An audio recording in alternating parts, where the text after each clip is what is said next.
Fala galera, tudo bom? Hoje a gente vai falar sobre pressão osmótica.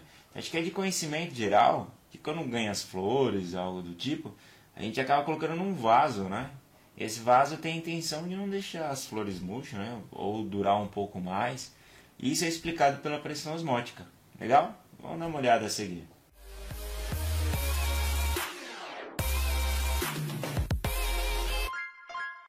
Bom, antes de falar sobre osmose, vamos falar sobre difusão, comparar esses dois fenômenos, difusão e osmose. A difusão é a passagem de moléculas de soluto da região mais concentrada para a mais diluída. Vamos dar uma olhada aqui o que é essa difusão. Ó. Então a gente tem 3 copos com água e a gente vai pingar corante ali. Ó. Tá bom. Então pingou corante. A gente consegue perceber que está acontecendo com o tempo, né? Esse azul aqui, ó, ele tá o quê?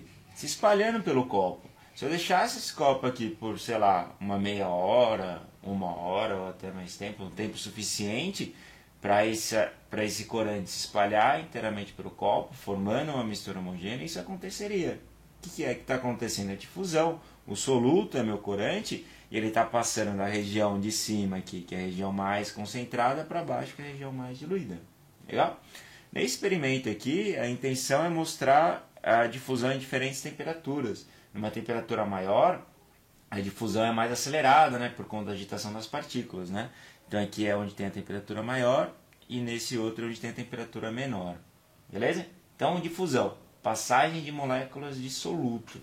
Agora, osmose não é a passagem de moléculas de soluto, é a passagem de moléculas de solvente. No caso aqui, que é mais estudado, é a água, por meio de uma membrana semipermeável, do meio diluído para o mais concentrado. O que é essa membrana semipermeável?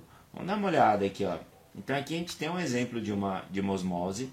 Essa membrana aqui, ó, ela é uma membrana semipermeável.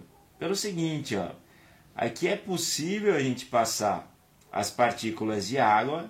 Então, pelo tamanho, as partículas de água conseguem passar, mas aqui no caso de sacarose, não passa por essa membrana semipermeável. Então essa membrana semipermeável, ela permite a passagem de solvente e não permite a passagem de soluto. Legal? Então o que vai acontecer aqui, ó? Aqui no exemplo que a gente tem, né? É agora em 2D. Então aqui vai acontecer o processo de osmose, ó, que é a passagem de solventes, as partículas azuis aqui, ó, do meio menos concentrado para o mais concentrado. Legal? E esse meio mais concentrado e menos concentrado, eles têm nomes. Que é o seguinte, ó, o meio diluído, ou seja, o menos concentrado, é chamado de hipotônico. Hipotônico. E o meio mais concentrado é chamado de hiper, né? Mais hipertônico, né? Então, mais concentrado hipertônico, né? De hiper, super. E o mais diluído, né? O menos concentrado de hipo, né? Hipotônico. Legal? Então, a passagem de solvente é sempre do meio hipotônico para o hipertônico.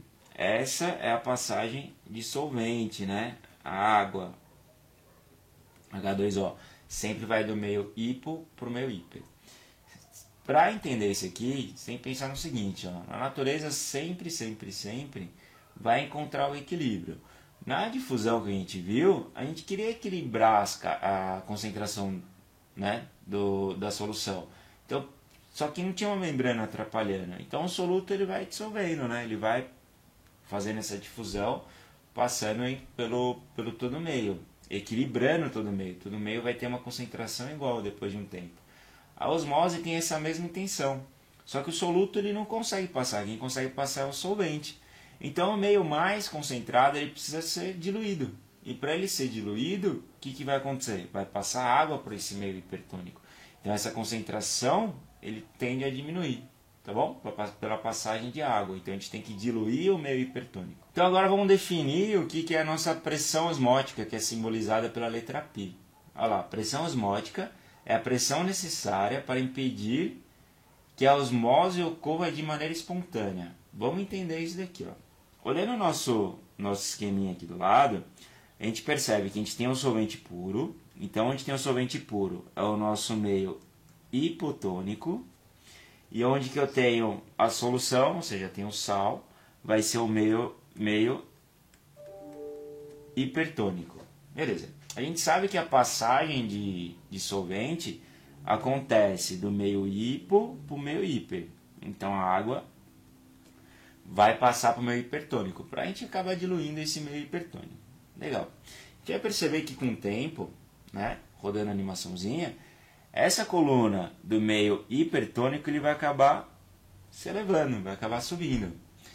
E a gente pensa no seguinte, ó, é a mesma coisa que uma caixa d'água. A caixa d'água fica em cima da casa para a água descer, que gera uma pressão, certo?